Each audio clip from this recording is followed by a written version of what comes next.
Good morning, good evening, wherever all of these listeners may find themselves. We are live. This is the inaugural stream of the Commander Culture program, if we want to call it that. I am your host, your purveyor of samizdat, and your friendly neighborhood supervillain, Commander Culture. I am joined, as you can see, by the lovely Cherie Chretien. She is ma petite femme, and she's here to add a womanly touch to some of the more masculine and aggressive things you've heard me say. Hopefully, we can get some new insights from her this evening, and or this afternoon, or this morning, wherever you find yourself. Because this is our first. Cherie Chretien, would you care to introduce yourself or say hi to all of our audience? Hello, ladies and gentlemen. What a lovely voice she has. We this is our first stream. We are working through technical issues, and mostly that's what we're going to be doing today. So you will have to forgive any kind of entertainment value that is lacking here. We are trying to figure out how to share screens, and if we can't figure out how to do that, then we are just going to have to do things the boring way until we can go back to the right way. Stand by, gentle viewer. Well, it looks like we're not going to get what we wanted, our visuals. However, don't worry too much. The visuals were just boring sort of stories that we were going to go over. I'd like for my co-host here to be able to see some of them, but as we're just going to be scrolling through them and generally talking about ideas that she already knows because she is a brilliant woman, also strong You're and too empowered. kind. Oh yeah. Well, one of the things that I'm known for is my kindness as well as my brutality. That's what makes a great supervillain. So, Miss Cherie, let's see. This is, by the way, the 4th of July, and depending on where you are in the world. And that means it's the Independence Day of the United States. Now, as I was telling a great friend of mine, that I nowadays I don't view the Independence Day of the United States with any sort of relish or joy. I sort of celebrate it the same way that you would the anniversary of the death of a beloved family member or pet, depending on your proclivities.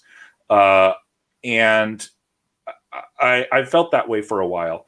To me, the United States, the country of the United States, has been under such sustained assault that it has essentially crumbled.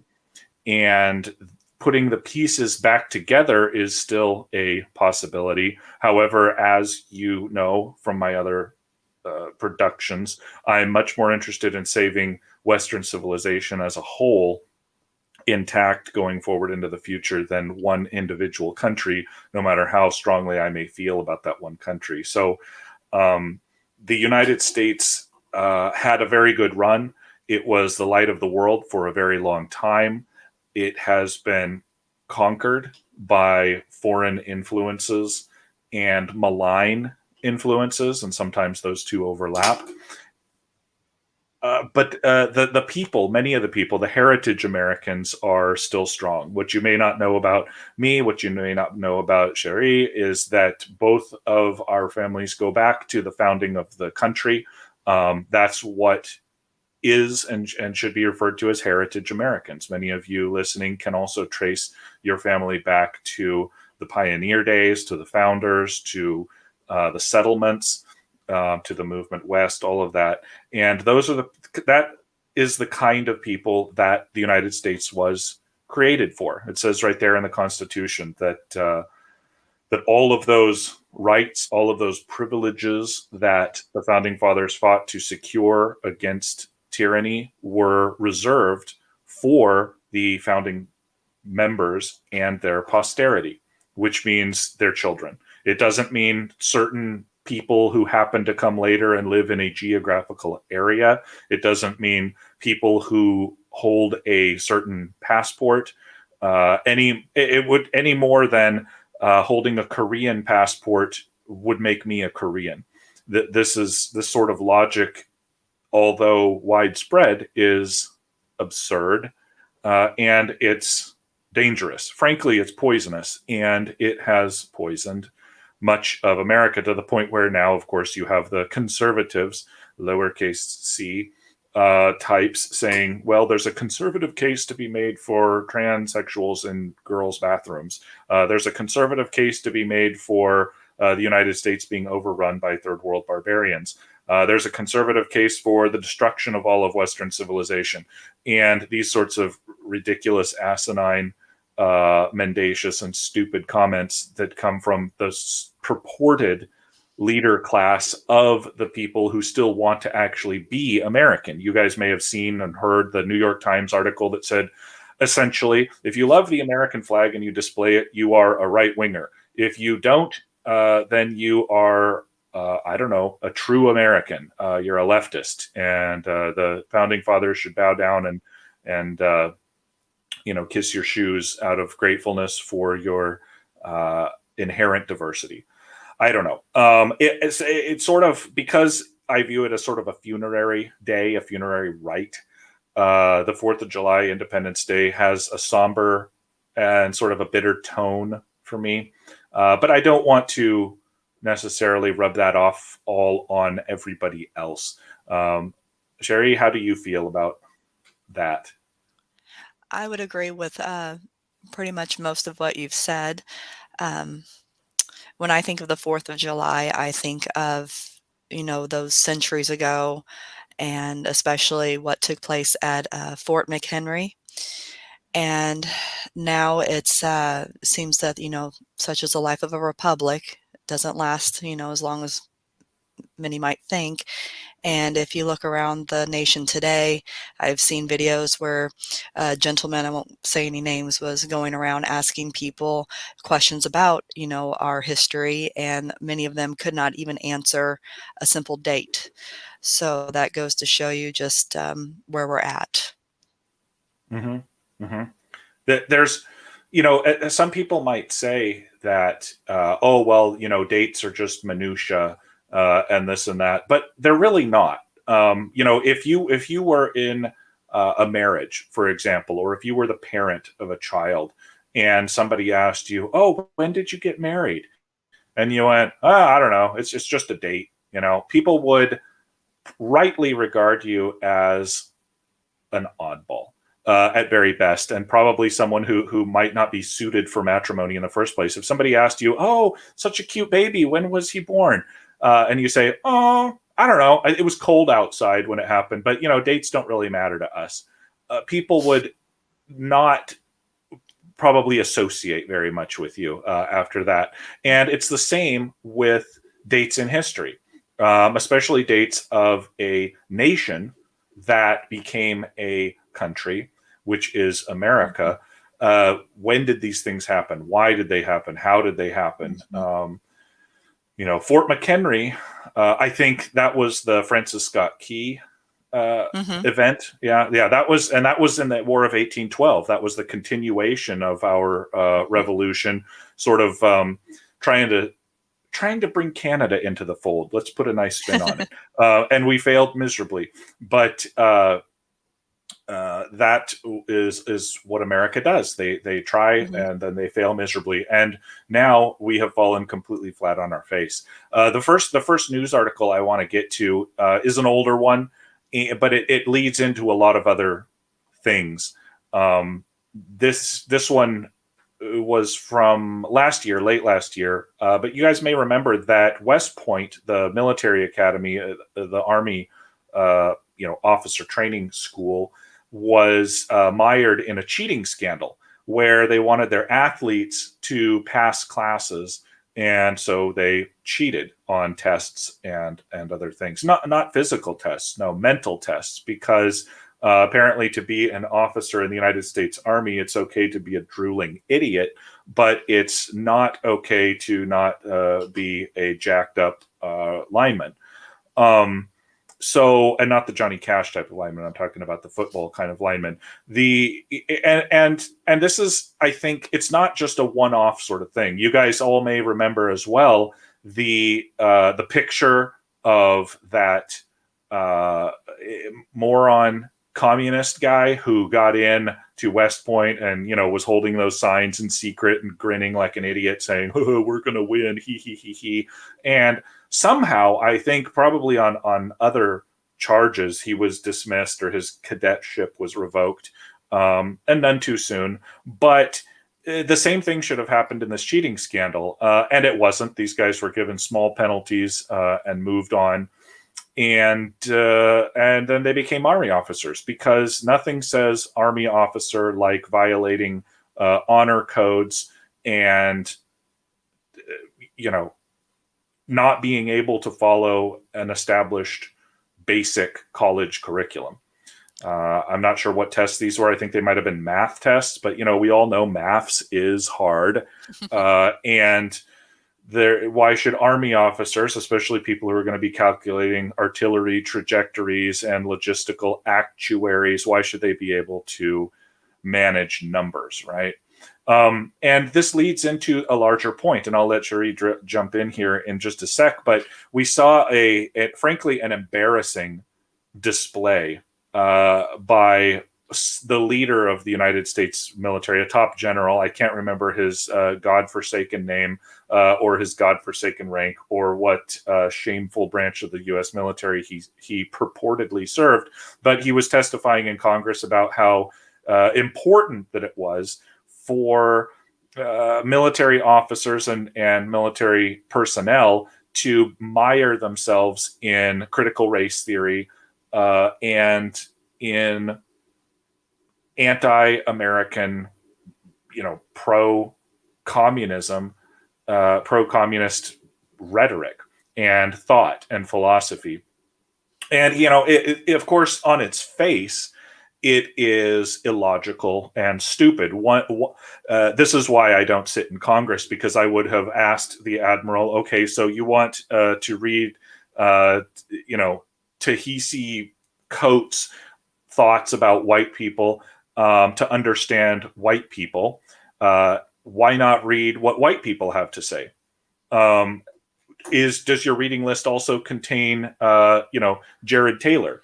Does your reading list also contain, Nicholas Wade's book, The Troublesome Inheritance, right? Does your reading list also contain Evola or other thinkers on the right like this, Western civilizationists? Of course it doesn't, because it's only supposed to push one way, and that one way is for the toppling of the Jenga tower that is the country that this mockery of a soldier purportedly serves. Thoughts? Well, I would just go back to say that with West Point, they're just following the trend with other colleges and the military in lowering standards. This is very true. This is very true, and it's especially embarrassing because the football players of West Point have never been the world's greatest football players. And I'm not going to sit myself up as an expert on college football. Football, frankly, bores me. I'm more of a baseball guy, and I could go into that at length at later time. But these are not the greatest football players in the world either. It's not like they recruited the best and the brightest on the field. Even these are guys who are middle-ranked football players at a middle-ranked school when we're talking college football, and NCAA type stuff, and they're also not competent academics. So the point, usually when you think of cheating, it's like, oh, we're going to get this basketball savant or like this baseball superstar who can throw 100 miles an hour. And we're going to fudge his test scores a little bit here and there because our team would do really well. No, these are certified morons that certifiably suck at their sport. They only beat their crosstown rival Navy half the time. This is not a dominant team, and so. I could be completely wrong. They may have won the last College Bowl. I have no idea. As far as I know, they suck because they've always sucked. I have family members that follow army, and they're perpetually and perennially embarrassed by the performance. So unless that's changed due to this cheating scandal that gave all their geniuses amazing football skills, we're dealing with a kind of mendacity that really is several layers deep. I mean, think about it, Cherie. If you're, why are you making your team? I mean, why are you trying to keep people on your team who aren't even that good at football? This is the U.S. Army. These are the people that are supposed to be leading our troops into combat. I will say, and I have said before, that if you're listening to me, if you're listening to this podcast, if you're listening or whatever this stream, and you're in the military, you should seriously consider getting out. It is similar to being a czarist in the service of the Russian army in 1914 when World War I starts, and 4 years later, everyone else is still fighting, but your army is now called the Red Army, and you are shooting kulaks in the fields of the Ukraine. Why are you really have to ask yourself, what are you doing here? All right. Now, and I'll throw two things out, and if I'm getting too far afield, let me know. But one is that coming down if you're in the military, that there's been pressure to take this vaccine. Actually, I hesitate to call it a vaccine. Let's call it gene therapy, shall we, Ms. Chretien? There's pressure to take this gene therapy, which has not been proven safe by the FDA and has been, in fact, proven unsafe by many anecdotal accounts. And there's also a looming war with someone we don't know. Whoever the neocon globalist schmucks in power decide that they want to take us to war with and lose against to salve their own egos. It might be the Iranians, it might be the North Koreans, it might be the Chinese, it might be the Russians, it might be some third world nothing, it might be Venezuela. But unless you feel like getting wrapped up into that, I would suggest maybe taking those skills that you undoubtedly have as a military member and employing them in more productive service. What say you? She's speechless. I'm sorry, I had a tickle in my throat. No, I was just thinking, I wonder, with them making this mandatory, how many people are going to opt out of the military who are currently enlisted? Yeah, that I do not know. That's going to be a very interesting question because, as you know, you can't just sort of walk away from the military and say it's not really my thing. If you're lucky enough where your term of enlistment is coming up, then you can walk away. But if you've just re-upped, as they say, or if you're in the middle of a tour and they say take it, you may have to be facing a dishonorable discharge. Mm-hmm. And I can tell you, in the past, I've always viewed a dishonorable discharge personally as sort of a negative thing. Oh, that person has a dishonorable discharge. They must be some kind of a jerk. Well, now that's going to be turned on its head because that would absolutely be a badge of courage. Hell, I will hand out medals to you. I'll make my own little campaign ribbon that says Commander Culture's campaign to keep people from dying and being targeted by experimental gene therapy foisted on them by the U.S. government. So yeah, they, as you said, they do have a choice to make, but it's not going to be an easy choice. A lot of people have been in the military for a while. A lot of people Mm-hmm. really wanted to serve their country, to serve what they've believed was their country. I don't think any of them signed up because they said, I want to protect the rights of transsexuals to sit with children on their laps in a library and talk about sexual things. I think that most people joined the military so that they could defend sort of their own personal image of a Norman Rockwell painting, or to honor the sacrifices that their grandparents or great grandparents may have made.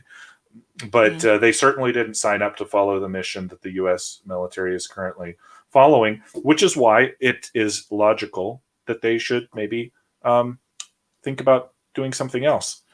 And I would encourage that. Well, it'll be interesting to see what develops from that. Yeah, it will. It will. I'll bring up to the astute members of the audience, if you're listening on replay, if you remember when the United States brilliantly invaded Iraq for the second time without any plan, uh, they decided that the best thing to do would be to take the Iraqi army, full of all kinds of people of different motivations, because despite what you may have heard, Iraq isn't really a country. It's a geographical area that was forced together by the British 100 years ago that contains disparate social and ethnic groups, sort of like the Balkans, sort of like what Yugoslavia used to be. They have ethnic Kurds, they have ethnic Persians, they have ethnic Arabs, they have Sunni, they have Shia, they have Christians, and then they have indigenous type religions up in the north. They have all different kinds of competing thises and that's.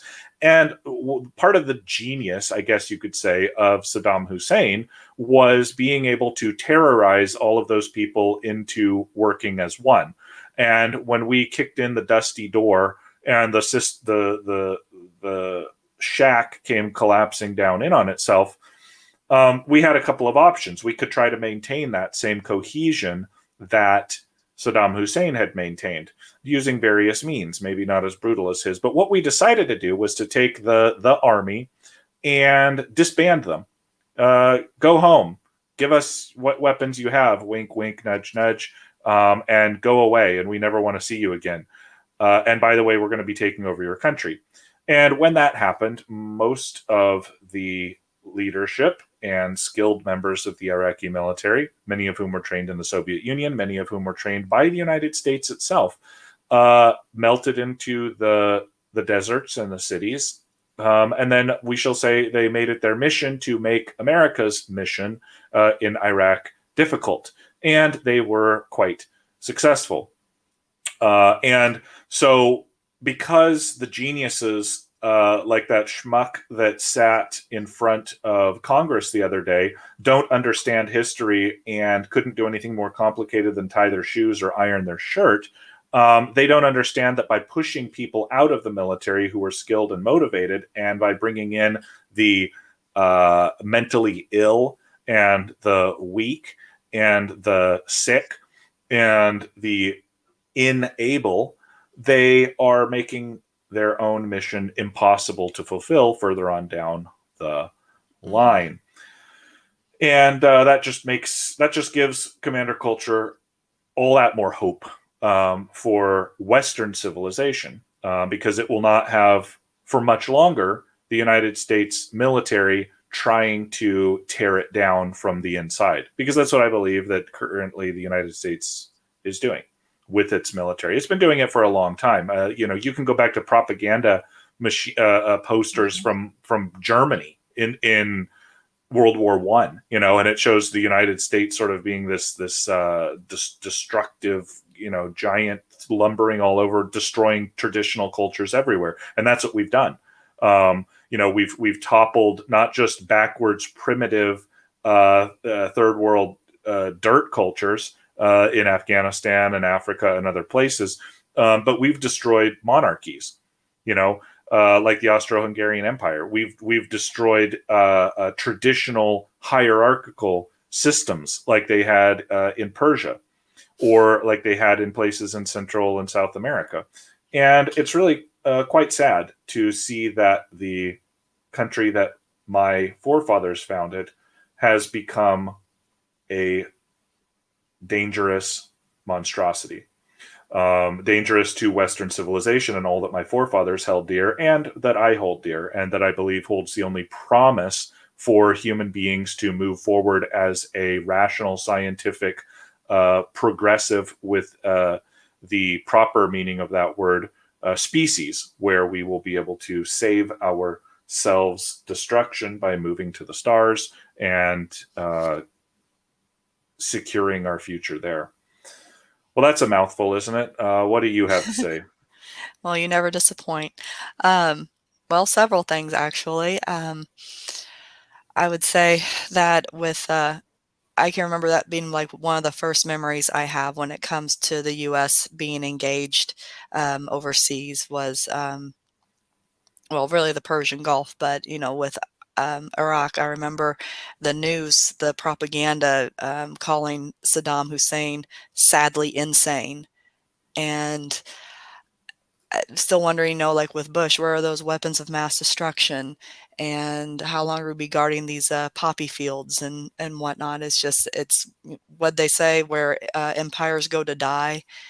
And That's with, Afghanistan. Yep. yeah, and with the military, it's just the cohesion with the troops, I think, is really being tested. The more, like you said, they bring in the mentally ill, and then you have these groups that are, you know, um, just not working together. And um, heaven help us, when the next war comes with the actual serious country, because we may be a warlike people, what George Carlin said, but when was the last time Congress actually voted that we go to war?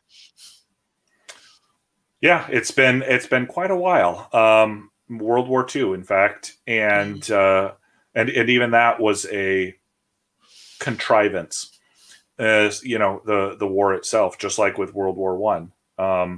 And so it is a very corrupt system.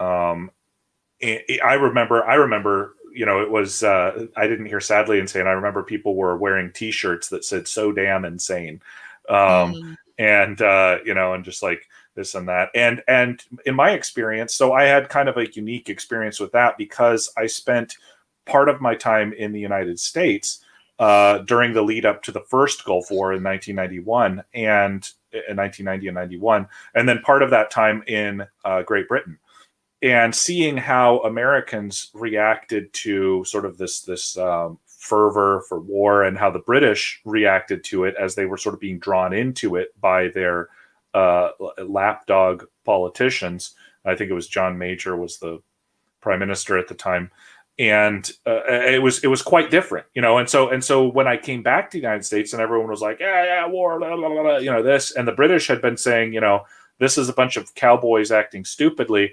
It set kind of a bug in my brain that said, "Well, the way that we look at things here in the good old U.S. of A. is not the way that either things actually are, or that the way that everybody sees them." Now, I don't care what the Iraqis think; they're a third world shithole.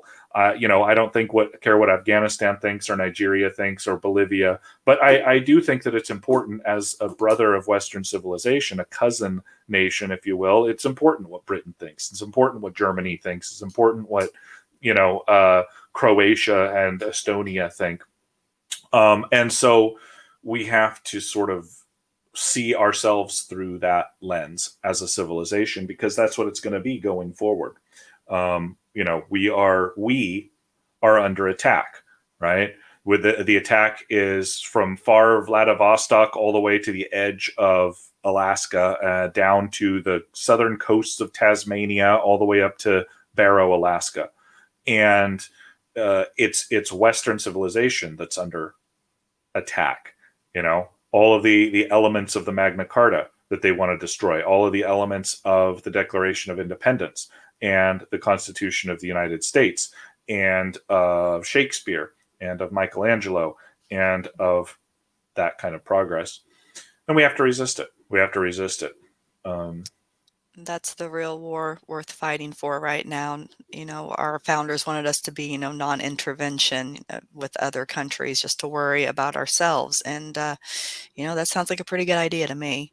so right, so right. That was their, that I mean, that made the most sense to them. If you're going to create liberty in the United States, what does that have to do with any other country? If they want liberty, they can find liberty themselves. And some of them even said that we would create our own tyranny by going over trying to fix other people's Hmm. problems. We'd have to create a large enough army. We'd have to create a standing army, for goodness sake. That's not even constitutional, by the way.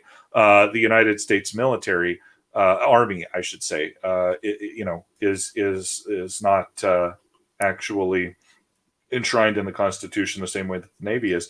So, That's step one to get back to. There are so many step ones to get back to: non-interventionism, small government, such as it is. But our real crisis here is that we are in the midst of being overrun by barbarian hordes Hmm. across the West, while our feckless, sellout, quisling politicians are raking in the dough and building their, backup bunkers in New Zealand somewhere or Switzerland. And so before we can even get back to those first principles, there has to be a conflict of the mind, shall we say. Uh, and they being the people who support things like the Great Reset, people who support things like uh, SJW wokeism, they seem to want conflict, and I don't know why. I really I don't know why. Because it's not a conflict I think that they can win. It was comical, was it not, this week when the pretender to the presidency, President-select Biden, stood up there and said, "You can't stand up against the government with AR-15s because we have nukes and we have F-15s." It's like, excuse me. What? What? Not only has the evidence of the last 20 years in Afghanistan and other places belied that ridiculous notion. F-15s and nuclear weapons are they take a lot of maintenance. They take a large support tail, as they say, and most of the people that maintain and fly those things are not going to be interested in turning them on the American people. And if they are, they will find that the machines do not function the way that they say they will on the label. Well, weren't drones their weapon of choice, or at least, the one he's continuing his third term, so to speak? Well, I mean, drones, yeah, but drones also require somebody to operate them. They require an electrical network, Hmm. and it's the reason, for example, that we don't see drones proliferating in other parts of the world where there are conflicts, even fairly advanced. I'm not familiar with drone warfare sort of taking over the drug wars in Mexico, or the war, the ongoing conflict, whatever you'd like to call it, in Yemen or Syria or anywhere like that, because they require a very, very high level of technological base from which to send those out. And when you decide to turn the entire country into a conflagration, that support base is not going to be there. I'm not scared of drones at all, as Facebook would call me, an extremist. But yeah, do we want to move on to talking about the not vaccines and the not pandemic? You're steering the ship. Okay. Yeah, I'd say we go another 10 minutes or so. We don't want to bore the listeners, and I can't get, and we're having these little technical doohickeys here and there that I want to try to fix for the next stream. But, you guys might have seen the reports coming out of Europe. There was a report about a month ago, a little more than a month ago, from Germany, where there was a German government report that basically said COVID-19 was uh, I should I say the China virus? I'm not sure. My feed's going to be throttled anyway. How Uh, about the Kung flu? the Kung flu, or I could say the unknown virus of unspecified origin. I think that's how the critical drinker calls it. It was the German report says at no point did it pose a danger uh, beyond the normal level of any other virus around. The people who died from corona were those who would have statistically died anyway. The Hmm. report also said that worldwide, uh, I'm sorry, that there in Germany there were only 25,000 deaths due to COVID, not 1.5 million. Um, they said that again, that this virus posed no greater danger than any other virus, and this was a report from the German federal government, which was leaked out. The same thing came out in Portugal, where instead of, I think, 16,000 people who supposedly died from the virus, only 156 people died from the virus. There was a Portuguese equivalent of Freedom of Information Act where they asked the National Health Service, they're like, yeah, I want you to separate died with COVID from died of COVID. And when they did that, they found 156 people died. COVID-19 is a nothing burger. It is insignificant. I do not care if you know somebody who you think died of this. It doesn't matter. I will tell you a personal story that my own grandfather died of the H1N1 bird flu, which nobody panicked about and nobody cared when a handful of people, including my own beloved grandfather, succumbed to it. Okay, so COVID-19 is the exact same thing. It was purely and simply a ploy to seize power, and it continues to be so. Um, the, on top of that, these genetic modification vehicles that they're calling vaccines seem to be leading to more deaths than the virus, especially among people who would not have died from the virus anyway. So this German report says the people who would have statistically died this year because they had either reached the end of their life or their weakened bodies could no longer cope with the random everyday stress of the 150 viruses currently in circulation in the world. Something would have gotten them. If it wasn't, it would have been influenza if it wasn't COVID-19. Now we're giving these injections to young people who are dying, being permanently injured, and possibly, the rumor floats around, sterilized. So I will say, and I think that Ms. Cherie will back me up on this, that if you haven't gotten the vaccine, you should not take it at all, unequivocally. And if you have taken it, you should, number one, get your affairs in order, both temporally and spiritually. And then you should do everything that you can possibly do to improve your overall health. Now, I'm not a health expert. In fact, as Prime Minister Trudeau would say, I am not a medical expert. But I do know that eating well, reducing stress, and increasing the amount of time that you are able to sleep will improve your health. I'm not going to advocate exercise because I've seen way too many people who are exercising collapsing, injured or dead. We saw the Danish soccer player. I just saw a report of two Caribbean cricket players on the ssame field.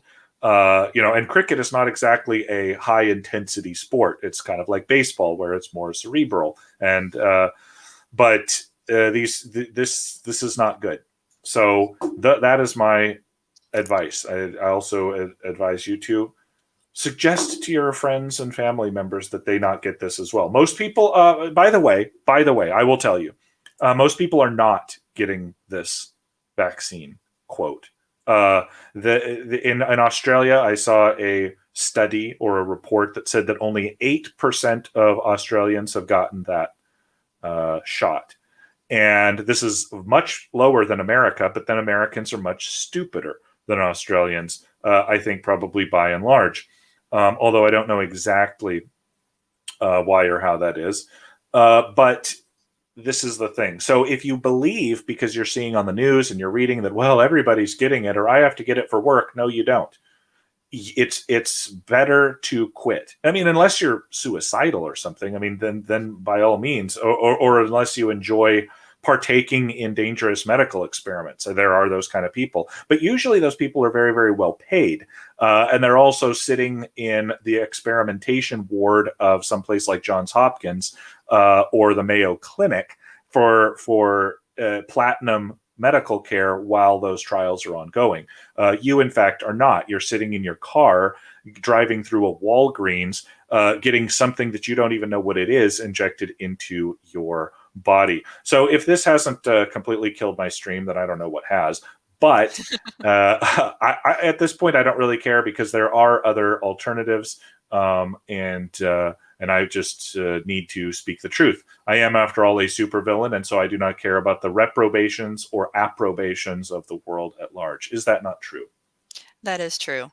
And I remember back in November, December of 2019, when I first got wind of this, seeing the images coming out of China, it was very alarming. And I wasn't sure what to make of it, but I made preparations just in case that, I didn't want to go out into public more than I had to.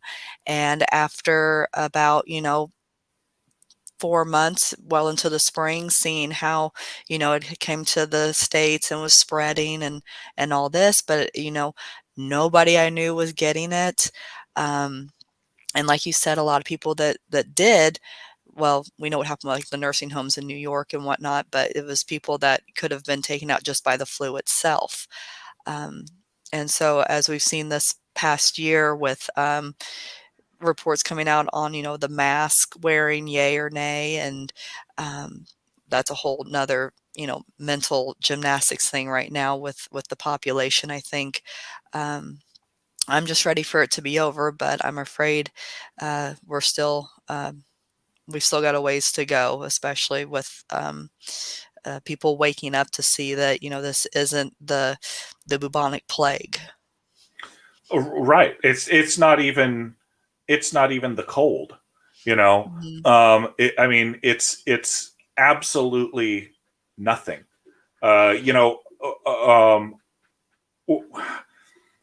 Yeah. I mean, it was when this stuff was starting very prudent, especially because it was the opposite of what the progressive globo homo purple hand, neoconservative cabal that runs this United States was saying to do. They said, go lick a Chinese in Chinatown in New York. You don't need to wear masks. Masks don't work. Remember that? All of you guys remember that. If you think back really, really hard, you can remember when they said masks don't work. And maybe you even remember, like Cherie and I, that we actually got masks. We wore masks, and they said, you can't buy masks. You're taking masks from the people who really need them. Making masks is inefficient. You're a bad person if you wear a mask. And yet we did, because we didn't know it was out there. And the second that they started saying, you need to wear a mask, I looked at it, and I know you looked at it too, and you said, wait a minute, if they're saying that you need to wear a mask now, maybe it's actually the time when we don't.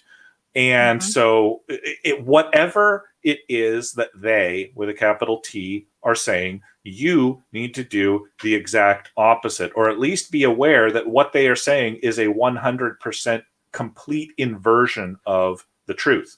My tagline says beauty, goodness, and truth.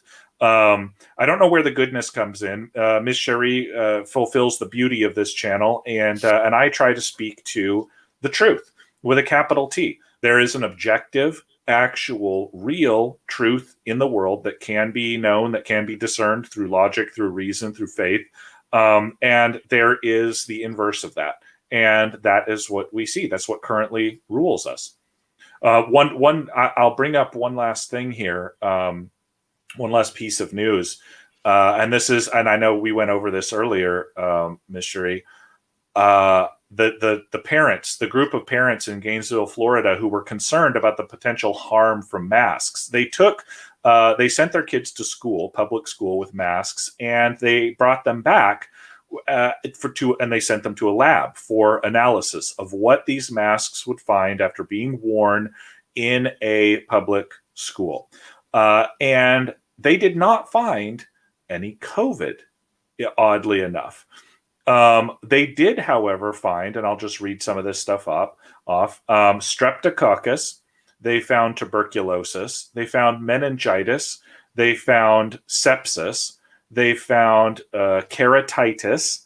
They found various kinds of pneumonia. They found E. coli, diphtheria. They found Legionnaire's disease, staphylococcus, of two different types, on their children's masks that had been worn for 5 to 8 hours during in-person schooling. And they did controls, and other stuff. They actually did controls on the T-shirts that the kids wore. They didn't find any pathogens on the t-shirts. All the pathogens they found were on the masks. Um, and a scientist basically was asked to comment on it, and they said masks provide a warm, moist environment for bacteria to grow. Well, herp derp. And this is well known, well known. And so again, I'm not going to go into too much detail on this. I want Cherie's take on it, but I will say, as I've always said, that there is one option and one option only for parents who do not want to send their kids into a Stalinist re-education meat grinder called public school, run by Marxist half-wits, and that is to homeschool. You homeschool or you die. You homeschool or you watch your kids being plucked off one by one while you stand by with your arms folded and ask them to sink or swim or to learn the ways of the world or whatever your idiot logic is for putting your kid in a public school. Miss Cherie. Mm-hmm. Well, yeah, I mean, if you think about pre-corona times, anytime the school year started, within 2 weeks, you have children sick because, we would joke that they're little carrier monkeys. And they touch everything and, the hands to their face and whatnot. And, you bring masks into it. They're not wearing them like, the whole time. They have to eat and, go outside to play and this and that. So they get set down. And I'm not surprised to find what those findings are. That was all over their mass sent into the lab. And I find it really sad what it's doing to their mental state because, children learn facial expressions and how to socialize. And, many of them, their teachers don't even recognize them outside of school or, probably other kids in their class. And, they're missing that. Yeah, that's something I hadn't thought of. The learning of facial expressions, especially in the younger ages. The kids in this study were between the ages of 6 and 11. And so, if you're a 6-year-old, really all you know of school now is this corona madness, and it is damaging. The old saw that militated against homeschooling as well. Your kid won't be properly socialized if you read to them at home, as if the only place that a kid could get socialization is inside of a public school. But now, with people being social distanced, you have to sit 6 feet apart with these partitions that they put up, with the hysterical overreaction of at least the teachers' unions, if not the teachers in the classrooms themselves. The kids are not being properly socialized. If that's your rationale for not homeschooling, well, that has just been completely thrown out the window. And by the way, homeschooling doesn't have to be you sitting there, teaching your kid over the kitchen table. There are a lot of different ways to do it. Let's say you're a single parent. Let's say you work. Let's say you drop your kid off at one of the local homeschooling co-ops where kids learn in groups of other homeschooling kids. That's a thing. And so there are lots of different options, none of which are all of which are better than sending your kids into a public school. Those are good thoughts there, Ms. Cherie. I want to point out here, I see Mr. Brown is commenting in the chats, and Mr. Brown is a good friend of this channel. I consider him to be a good friend of this channel, and so does Ms. Cherie. He is the one that is responsible, I say that in the nicest possible way, for the artwork on this channel as well. He is a graphic designer and a brilliant one at that, and also a sterling human being. So we are glad to see him here at our inaugural stream. We are probably going to have to be wrapping it up here just because, again, this is an inaugural stream that was more or less designed to work out the kinks. We would like to stream more often and more regularly. We have a lot to say. I have a lot to say. Miss Cherie also has a lot of really good things to say. Hers is quality, and I'm afraid mine is more quantity. But this is what we'd like to do. Obviously, in order to pick up on our streams, you have to subscribe to the channel. And once we get 100 subscribers, once we hit the big 100, we will be able to dedicate our time to a regular period in the week when we can sit down. And obviously, we'd like to get the feedback. This is just when we're able to sit down in the day and knock this out. But we want to hear from the audience when would be most convenient for them to hear from us. So that is what we have today. Miss Cherie, do you want to wrap it up for us? Or maybe you want to keep going. I don't know. Now we've got some great viewers. Oh, I see Mr. Not Brian Young, who is a fantastic member of the Mr. Brown Alliance. Cherie? I'm good. Whatever you want to do. Okay. Well, do you want to say hi to Mr. Brown? I think this is the first time you've been face to face with him, so to speak. Hello, Mr. Brown. Thank you for the artwork. She's very appreciative. She really likes it, and as we both do, for all of your support. So yeah, the if we can get up to 100 subscriptions, we're going to start streaming live. Definitely once a week, maybe more, depending on what people would like to hear. We're going to, do serious topics, some lighter topics. I can get kind of serious sometimes, but I also know that we need remoralization more than just hearing the same drum beat of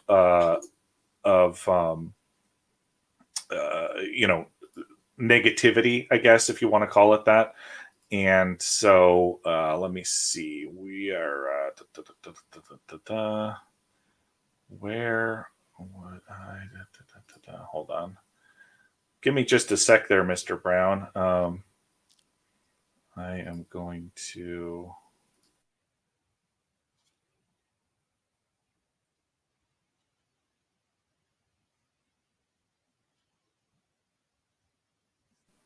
okay. Here we go. Mr. Brown is such a good friend that he knows how to do things in StreamYard that the Commander Culture does not, because Commander Culture's expertise does not lie in the interwebs. So my mentor and tutor, Mr. Brown, has suggested that I put out the YouTube link to which we are currently streaming. And there it is. It's up there. So, I mean, maybe since he's been kind enough to put it out on the Twitter, Miss Cherie, maybe we go to the top of the hour. I don't know. I see 3 viewers. I see a couple of commenters. That's nice. I figured most people pick it up on the repeat. But what do you say? I'm game if you are. All right. What a lovely woman. Let's see. I'm going through the backlog. I've got these stories saved up, and I look at them like, oh, I want to talk about this. Oh, I want to see what people have to say about this. And then, so I have a million tabs open. You can attest to that, can you not? So let me see here. Well, okay, we'll shift gears a little bit and talk talk about something that is kind of near and dear to my heart really quickly, just so people know that I'm not a completely evil supervillain, and that I also have a soft spot. And I have a soft spot for nature, for the natural world. I consider myself definitely a conservationist. I'm interested in even the principles of like deep ecology, and some of the other stuff. I believe that the faiths of the world, Christianity, Buddhism, obviously things like Shinto, are very tied into nature and the protection and cultivation of nature. And so you'll hear me talk about it from time to time. The destruction of the natural world is the destruction of our own heritage. Okay.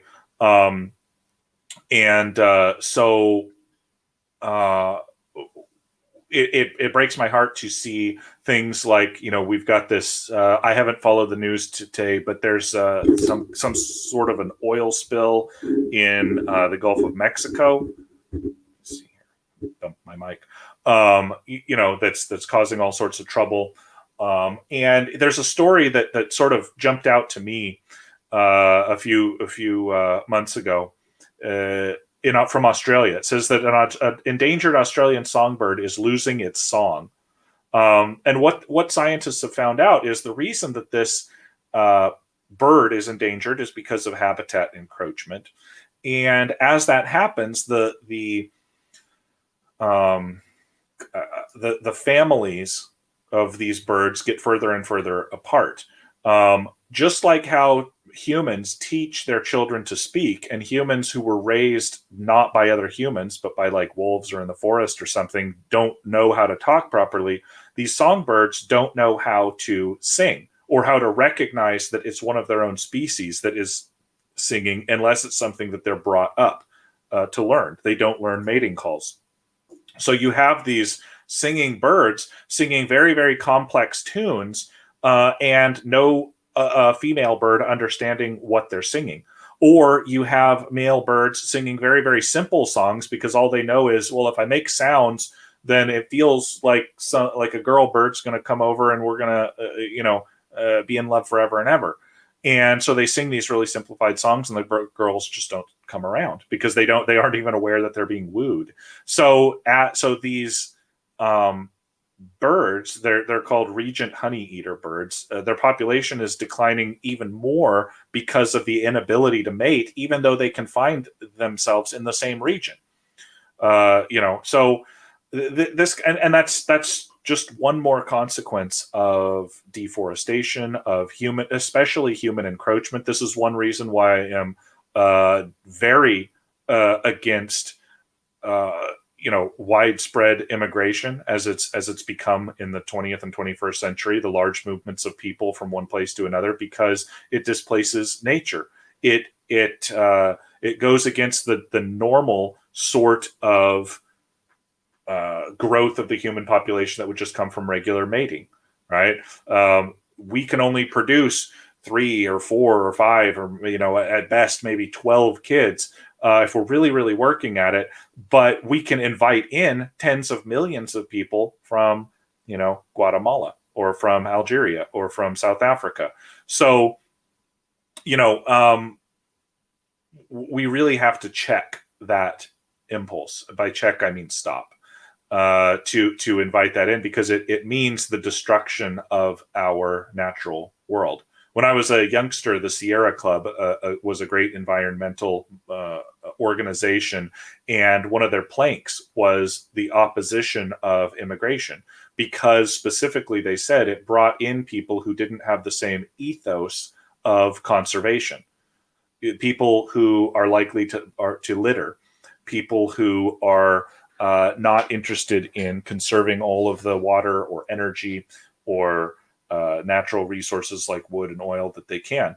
And this has been largely true. Of course, that's also been memory hold. And now the Sierra Club is dead set on maximum amount of immigration because white people apparently are bad, which is very sad, because with limited exceptions, and I'm familiar with those limited exceptions, folks in Europe going back into the Middle Ages were the first ones to really set aside nature preserves and to retain the natural environment purposefully, as we are wont to do.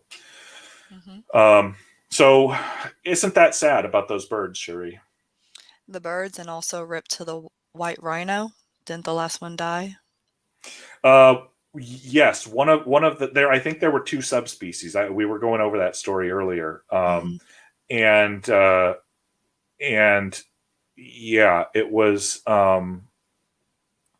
I think it was like the southern white rhino or something like that. But a distinct subspecies. A subspecies. Imagine that. They actually exist in nature and they can be destroyed. And that one was, in fact, if it wasn't for genetics and advances in genetics, I think I'd probably despair of some of this stuff. But I have hope that we'll be able to bring back some of these species. At least they're working on bringing back the passenger pigeon and the Carolina parakeet, among other extinct animals that went before their time, and hopefully they can do that with some of these larger animals as well. Tragic, yeah, and it's all avoidable, all of it. I wonder, did the fires in Australia have something to do with that besides, people encroaching? Probably. It didn't mention it in the article, but I would think. I mean, the fires were in large part caused by human encroachment, were they not? I mean, True, true. because of the forestry practices and because of the way that roads and subdivisions and burnable materials were set. This Mhm. was this was what was causing it. So we have reached our 1 hour mark, and I want to relieve the listeners of any more of our banter for now. I would encourage you guys to subscribe so that we can put together a nice team of listeners and solicit your input as to when you would best be served by our live stream. Miss Cherie, I will give you the last word and then I will sign us off.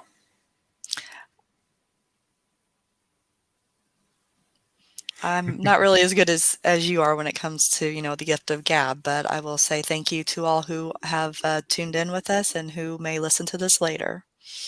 All right. And with that, we are going to sign off. I want to say thank you. I want to also remind all of you that tomorrow belongs to you, and we are heading to the stars.